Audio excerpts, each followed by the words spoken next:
What's going on, everyone? LA Sports back with another video. In this video, I'm going to be talking about the New York Giants and the offensive line.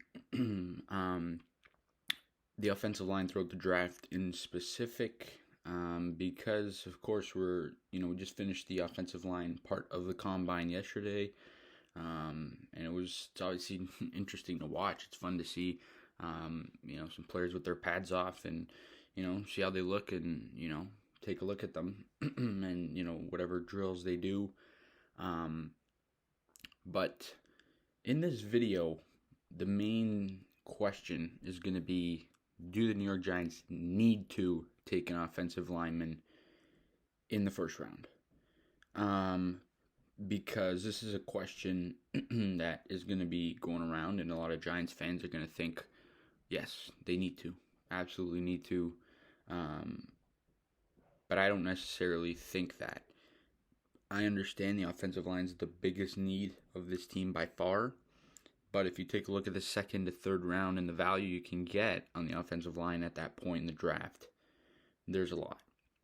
And if you look at Joe Shane's interviews, press conferences, all that good stuff, you notice that he talks about how in Buffalo he didn't have an offensive lineman that was drafted in the first round, and that he built that offensive line through drafting in the later rounds, free agent signings. So maybe he does a little bit of the same.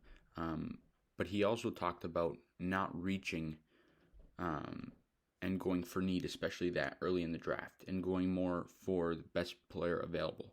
And if you take a look at the top, up to the fifth pick, where the Giants will be picking, there's a very good possibility that obviously Evan Neal will be gone, but there's a very good possibility that Ike Ekwonu will be gone shortly after him and right before the Giants pick. So if that's the case, I would not take an offensive lineman with the first two picks unless they trade back. That's the only way. If Ike Ekwonu and Evan Neal, like if I'm the GM, just putting my GM hat on, and Neal and Ekwonu are off the board at 5 and 7. Unless I trade back, I'm not taking an offensive lineman.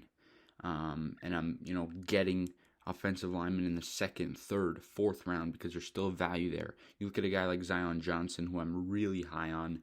I really like him. Kenyon Green has the, potential to sneak into the early second round where the Giants pick. So I think you can get some really good value in the second or third round, even the fourth round, on that offensive line. Now, if the Giants ended up doing, and ended up taking Charles Cross at number 5, would I be mad? Absolutely not. I understand that's a need on the team, and I still understand that he's a good player.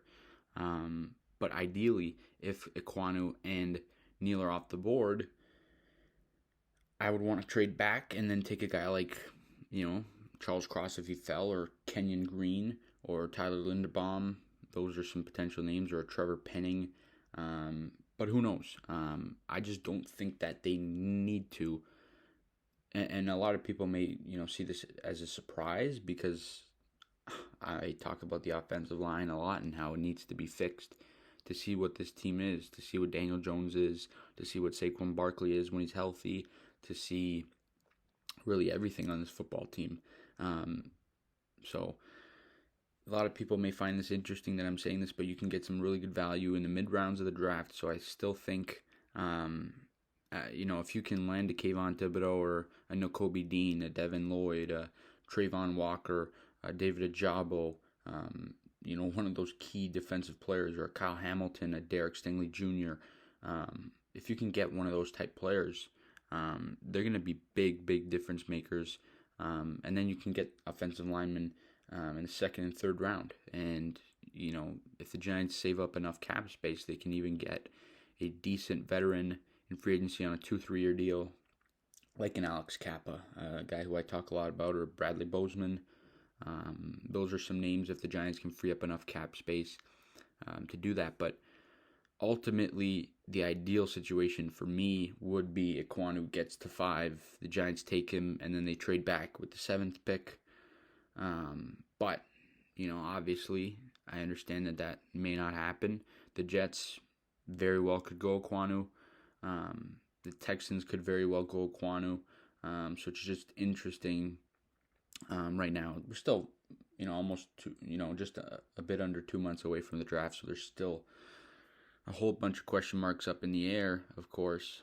But, without a doubt, you obviously start thinking about it. And no matter what the Giants do, I'm going to be happy with it, and I'm going to see how it goes.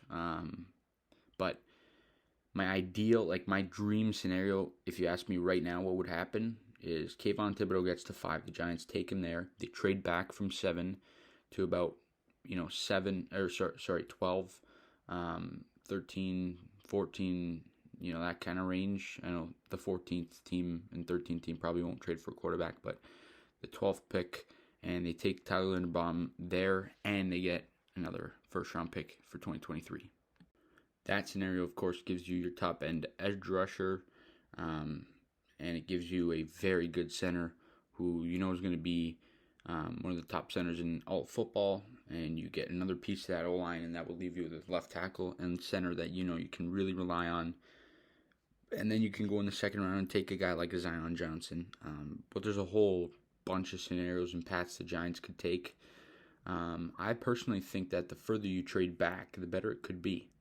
Because if you trade back to a team like the Saints at 18 or the Steelers at 20, or two teams looking for a quarterback, not only will you get a future first-round pick, but you could even get a pick in the second or third round this year on top of it.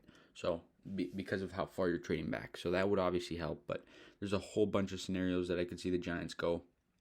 I wouldn't be upset with really anything they do, like I said, and I'm just really excited for the draft to see how it plays out. But they don't need to take an offensive lineman in the first round. As long as they, if they don't do it, as long as they take one in the second round, and with one of the third round picks, they take another one. Then that makes it okay. But if they don't address it for the first 2 rounds, then it starts to become a problem. You can't do what we did last year and just leave it alone. It's the biggest need. Dayball and Shane, they've talked about that. They know that. So the Giants are obviously going to prioritize the offensive line. Hopefully they can clear up some space in free agency. Bradbury's name's been thrown around the trade rumors. So is Saquon. I didn't even make a video on it because he's not going to be traded. Shane just leaving the doors open because that's what a good businessman does. He doesn't close doors, but Saquon won't be traded. He just won't be. Bradbury, you might get a third-round pick, apparently. And if you do, that's amazing. Even if it's in 23, that's still very good. But, if you can get one for 20, for this year, 22, a third-round pick, an extra third-round pick would be awesome. And if you can clear up enough cap space to go out and get a guard, or tackle in free agency, or potentially a center like a Ryan Jensen, he's going to be expensive. But if you can get any offensive lineman, if you can get one of them in free agency, it takes the pressure off a little bit in for the draft, and it kind of gives you some flexibility. And then if they cut Bradbury or trade him, which is very likely, there's a good chance they take a cornerback at some point, because Dominique Martindale, the Ravens, Shane and Daboll, and the Bills the defenses have been built around a strong secondary. So maybe a Kyle Hamilton, Derek Stingley Jr., Ahmad Sauce Gardner, Trent McDuffie, Kyra Lamb. These are all guys that are still in play for the Giants at 5 or 7. But guys, that's all I got in this video. You guys let me know down below in the comment section your thoughts on the video. Let me know what you think about my take that the Giants do not need to go with an offensive lineman in the first round. As long as they take one in the second and one in the third, then they don't need to take one in the first round. Let me know what you guys think about that take. Let me know your opinion on this. Do you think the Giants need to take a offensive lineman with at least one of the first 2 picks in the first round? Let me know all that good stuff down below in the comment section. As always, please leave a like on the video, subscribe to the channel if you guys are new. See you guys all in the next video. Let's go Giants.